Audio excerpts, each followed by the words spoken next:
I rented a cabin in the woods. I wasn't alone. Last fall, I decided to get away from everything for a few days. Work had been insane. My social life was practically non-existent, and I just needed some time to clear my head. I wanted solitude, somewhere quiet, off-grid, surrounded by nature, no distractions. A friend of mine mentioned this old cabin he stayed in a few years ago, said it was deep in the Vermont woods, miles from the nearest town, and that it barely had any online presence. No Airbnb, no booking app, just a private listing you had to call about. Sounded perfect. I called the number, and an older woman answered. Her voice was slow, polite, kind of tired sounding. I told her I was looking to rent the place for a weekend, and she gave me simple directions. Cash only. Leave the key in the mailbox when I leave. Seemed old school, but fine by me. The drive was beautiful on stretches of winding back roads, golden trees lining the hills. I lost self-service about 30 minutes before I arrived. The final stretch was a narrow dirt road with no signs, just trees and more trees. I had to stop twice to make sure I wasn't lost. Eventually, I reached the cabin. It was small, wooden, and clearly very old. The paint was peeling off the porch railings, and the windows looked like they hadn't been cleaned in years. But it had a kind of charm to it, like something from a forgotten era. I let myself in. The inside was dusty, but everything was functional. A small kitchen, a fireplace, a single bedroom with a full-size bed. No TV, no internet, just a shelf full of old books and a battery-powered radio. That first night, I lit a fire, made some food, and read for a while. I fell asleep quickly, the kind of sleep you only get when you're away from everything. The second night was different. I woke up around 2 a.m. to a faint sound. At first I thought it was just wind in the trees, but then it happened again. A slow, deliberate creak, like someone had stepped on a loose floorboard. I sat up, listening. It was quiet again, so quiet that I could hear my own heartbeat. I told myself it was just the house settling, and tried to go back to sleep, but I couldn't shake the feeling that something was off. The next morning, I noticed something strange. I had locked the front door before Betty was sure of it, but it was slightly ajar when I woke up, just barely, but enough to make me pause. I looked around the cabin, checked the windows, the back door. Nothing else seemed disturbed. Maybe I hadn't closed it all the way. Maybe. That day, I went for a hike in the woods. The trail near the cabin led down to a stream and some cliffs with a beautiful overlook.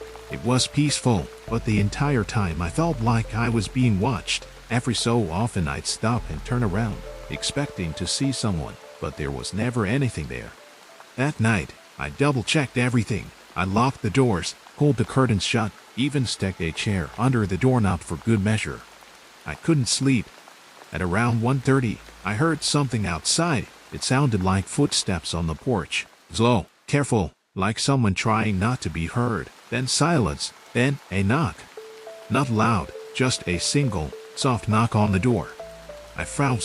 I didn't move. I didn't make a sound. My mind raced. Who the hell would be out here at this time of night? I waited, barely breathing. Another knock, this time, slightly louder. I grabbed the knife from the kitchen and crept over to the window beside the door. I pulled back the curtain just enough to peek out. There was no one there.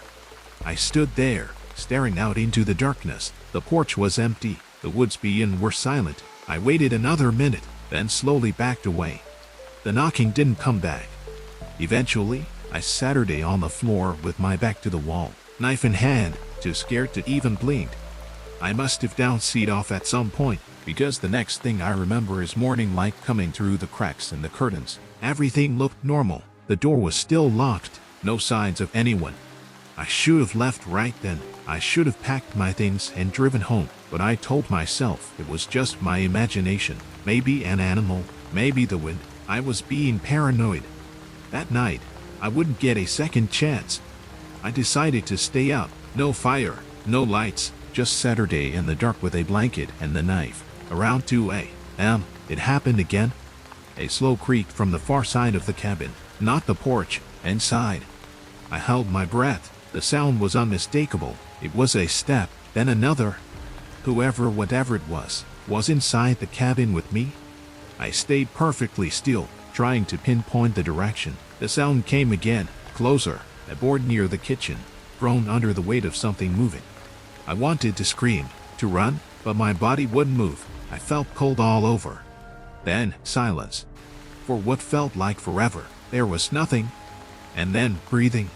I could hear it, just a few feet away, in the darkness, rapid, slow breathing, not mine. I gripped the knife so hard my knuckles ached. I couldn't see anything, but I knew something was there. Suddenly, the breathing stopped. A few seconds later, I heard the front door open, then slam shut. I jumped up, turned on the lights, and searched the cabin. Nothing, no one. But the door, it had been unlocked from the inside. That was it. I threw my things in a bag, ran to my car, and got the hell out of there. I didn't care about the deposit. I didn't care about the key. I just drove. No signal for almost an hour.